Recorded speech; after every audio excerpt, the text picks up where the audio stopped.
again, my lovelies. How you all doing? I hope you're keeping well and staying crafty. Filthy fingers. Right, I'm coming on this time with entry number 7, I think it is, to my 65th birthday giveaway.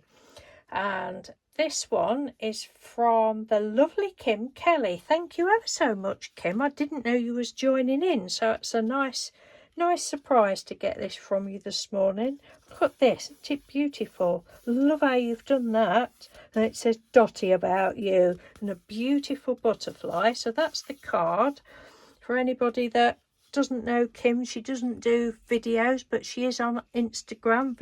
Another very talented lady. So I will leave the link to Kim's Instagram, and she's very supportive lady. She really is. So yes, and I'll also leave the link to my birthday challenge in case you've not seen it and you might like to join in. All I'm asking for is an ATC, just so that it's, you know, I know that it's genuine people that are interested.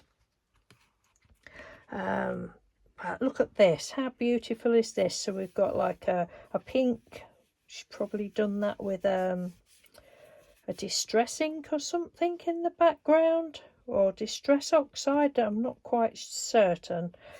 And then beautiful gold embossed flower. And creative, I think that is so lovely. And then black around the edges. Thank you ever so much, Kim, I do appreciate it. Hope you and Alicia are both well. So that's entry number 7. As I say, I'll leave the link in the description box. Take care, everyone. Thank you for watching, and thank you again, Kim. Bye.